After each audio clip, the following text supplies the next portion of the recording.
Update. I cheated on my wife 3 years ago. She agreed to forgive me if we opened the marriage, but now I live in agony every day. Original post. So basically, my wife, 39, found out that I, 41, had been hooking up with a woman I met online who lived 2 hours away. When the woman visited, we checked into a hotel. This went on for 3 months, and we had met a handful of times when my wife caught us. She was waiting in the hotel lobby and saw us coming down from the room. She left me the next day. We separated for 8 months, and they were terrible for all of us, especially the children, 9, 7, and 3. We started talking about getting back together. My wife thought that since our sex life wasn't enough for me, and since she was sure I would cheat on her again, we might as well open the marriage. I told her no, because I had learned my lesson, but she wouldn't waver. I relented. We decided, well, she did, not to tell each other the when, where, or with whom. Now, over 2 years later, we are back to normal on the outside. On the inside, I'm dying a little each day. Every time I see her happy, I wonder if it's just her old bubbly self or if she's thinking of someone else. She is a very beautiful woman, and I'm sure she has no problems finding men who want her. Whenever she takes a shower after coming home, whenever she rejects my advances, I think that she has been with someone, and that kills me. I have tried to discuss closing the marriage again, but she shuts down those attempts very quickly with a divorce card. Before all this happened, we had amazing sex several times a week, but now we've probably done it 4 to 5 times in the past 3 years. She demands I use protection, and she refuses to let me go down on her or get her off in any way. I stopped asking because the sex is painfully bad now. I haven't slept with anybody else because the look on my wife's face in that lobby still makes me sick with guilt.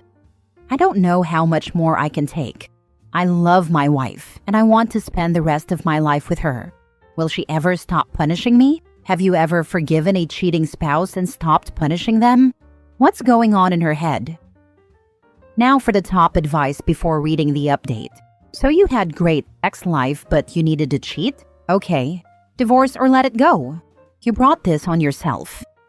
Yes, we had amazing sex, and it got better with time because we knew every part of the other's body. Never boring. I cheated because I wanted the excitement, I guess. I thought only a few months and end it. Get it out of my system. My mistress knew it too. It was over the moment you cheated. And her wanting open marriage means it's 100% over. She just doesn't want the divorce legal issues. Yep, she's with him for the kids. Revenge orgasms are keeping her happy. She's probably just waiting till the kids are out of the house, honestly. I think you're right. She is refusing to fully feel sexual pleasure with her husband because she doesn't want to enjoy him or keep wanting him that way. I think she's only staying because of the kids and for financial help and help with parenthood. She's super smart, to be honest, because she took back her control. Hope he will never have the wife or relationship he had before. I think that women died the minute she took one look at your post-orgasm face in that hotel lobby. Why did you do it? She gave you 3 kids and still had a great sex life with you. Why did you ruin her good marriage? Why did you ruin it for yourself? Cake eaters, they never learn. Had amazing sex 4 to 5 times a week. You screwed the pooch and now you get no cooch. Fooled around and found out, if ever I saw it. Now for the update. Thank you everybody for the reality check. The general consensus that I gathered from the comments, I never thought there would be so many, I'm still reading them, is that you believe my wife doesn't love me anymore. It's probably the truth. She is staying with me for the children, and I fully understand her. I love my children too, and I want to be in their lives all the time, every day. We have worked so hard for the beautiful life we have, and we did it all primarily for the sake of our children. I will not ruin that now for selfish reasons. I have decided to stop hoping/wanting/demanding love and forgiveness from her. Instead, I will accept that I will always live with this guilt. That's only fair. I will enjoy the other aspects of our marriage, like raising our beautiful children with an amazing person like her and watching them grow up to be the good human beings they are. I will always love my wife, and I will always regret what I have done, but I need to move on too. I'm going to seek help for my mental health and probably start seeing other people too, when or if I'm ready. It might be a good idea to broach this with her. Is an open relationship the best thing for your family, or should you go your separate ways and co-parent amicably? A marriage without love leaves you open to resentment, and that can only be contained for so long. Don't assume that your children won't feel or be aware of this resentment. You're modeling what a romantic relationship looks like to them. It's a big responsibility. Yep, better to separate. Instead of living a lie which will make your children emotionally damaged. I went along with a loveless marriage for several months for the kids. Now that I finally got my guts to divorce her, we're better parents and friends separately than we were together. We even live in the same apartment complex for now, so the kids can walk back and forth as needed. Far healthier for the kids to see. Just one thing, kids will feel the tension, but won't understand it. Been there, and I was crying myself at night for my parents to get separated, because I hate to live with them because I knew they hated each other. I was 8. Don't do the same mistake. Divorced parents is always better for kids than married parents who hate each other. I remember begging my parents to get a divorce for about a decade prior to moving out. My parents almost never fought in front of me, but even when things were good, I could still feel it in the air. Kids notice lack of warmth and affection. They can't verbalize it, but they can tell. OP is still in denial. He says he can accept his wife's stance, but he doesn't realize their relationship is the only one damaged. He still thinks he can win over his kids by convincing them nothing's wrong. Put down the copium and get an amicable divorce. And for God's sake, find a girlfriend or something, because you need to get over this yesterday. My parents also almost never fought in front of us, and I think that was a mistake. I didn't get to learn firsthand that it's okay to share your feelings, talk it out, reassure, and make up afterward. I grew up conflict avoidant because I thought that was healthy. It was such a surprise to learn that conflict is in fact healthy in relationships and friendships. I'm learning that now in my 30s and putting it into practice. But even now, when I want to share my feelings, I worry that there isn't a safe space to do so, and that the friendship will end. Of course, some friendships end anyway, and the ones that can't hold space for sharing feelings are better out of my life anyway. Next story. Ex left me for another guy, got pregnant, and now wants me back. I feel like I got a revenge fantasy fulfilled, but it doesn't actually feel very good. A year ago, my girlfriend of 2 years left me seemingly out of the blue. A few weeks later, she was dating a new guy. I don't think she cheated, but I do think she developed an interest in him and broke up with me specifically to date him. He's definitely more attractive than I am and has a better job. So, in a way, I couldn't really blame her. Obviously, there's more to a man than his looks and his income, but on a surface level, he's way better than an average-looking guy like me, who just fixes computers in a back room all day. Once I saw that, I removed her from everything and did what I could to put her out of my mind. I moved on and hadn't heard anything about her until a few days ago when she messaged me asking to talk. She wanted to meet up, but I told her I'd rather never see her again, so she could text if she wanted to say anything. She told me that her new guy had become abusive, and when he found out she was pregnant, he demanded she terminate or he'd leave her. So she left and moved in with her parents. She went on about how bad her situation had been with him for a while. His parents looked down on her and accused her of being after their money, actually tried to convince her privately to leave their son so he could find someone else, and a few other unpleasant things. Whether all this is true, I have no idea. She then hinted at wanting to get back together, but I shut that down immediately. I told her I'm not going to take her back after she discarded me for someone else, only to come back with his child and expect me to be some safety net for a woman I no longer feel anything for. I told her to lose my contact info and leave me alone, then blocked her.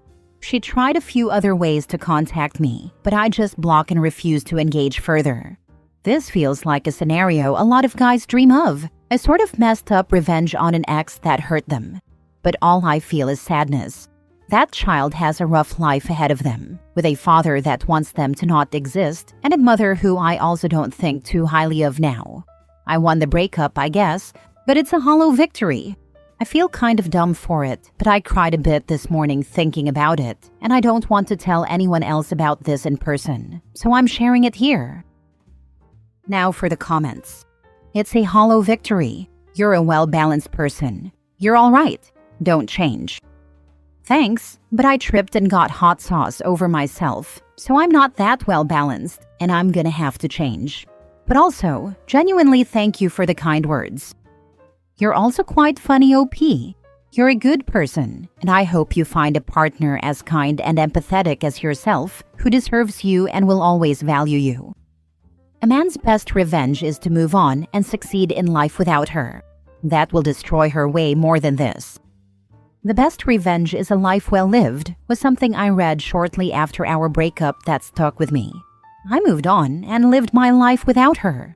Now that I've seen her get a bit of karmic justice, I just don't feel anything but sympathy for her child, and a little bit even for her.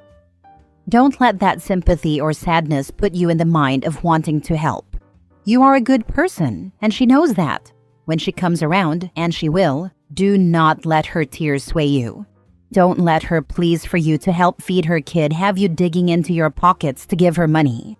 When she needs a place to stay, don't be that guy to let her stay for a few days. She is desperate, and that's why she reached out. That desperation won't go away with one attempt. Stay vigilant. Sounds like she only wants you back to have someone to help her with soon-to-be child. Luckily, I know her parents have been wanting grandkids and will be happy to help her.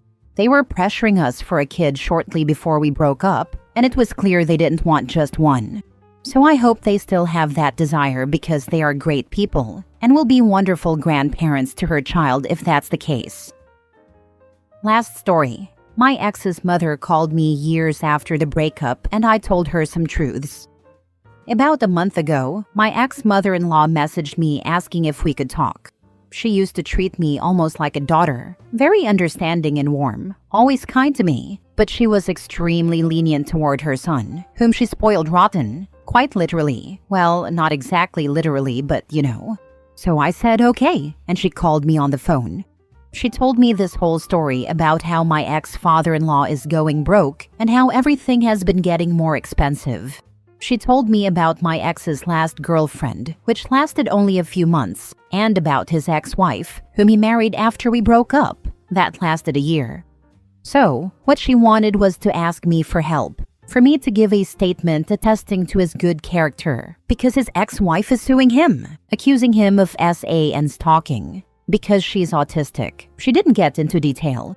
The thing is, this relationship ended about 5 years ago. I thank the gods to this day that I was able to escape that hellhole. He was never physically abusive to me. Well, except for the coerced sex, which happened more often than I care to admit. But he would verbally trample me. Like, literally argue every single thing I said, every idea, even my feelings. He rationalized everything and found ways to convince me that logically my feelings were wrong. He convinced me I didn't have any friends anymore. He pulled me away from my family. He would manipulate everybody around him, including his parents, who just thought he was very bright. He would say that home chores were demeaning, and therefore he wouldn't do them. And the house would be a dumpster for days and days. He would not even do the dishes. Meanwhile, I was finishing law school and working an internship, basically sleeping no more than 6 hours a day. And he was unemployed, had already finished his degree, and just stayed at home all day playing video games. We lived together for 6 years. My only regret was not leaving sooner. He would be rude to waiters and pretty much every worker.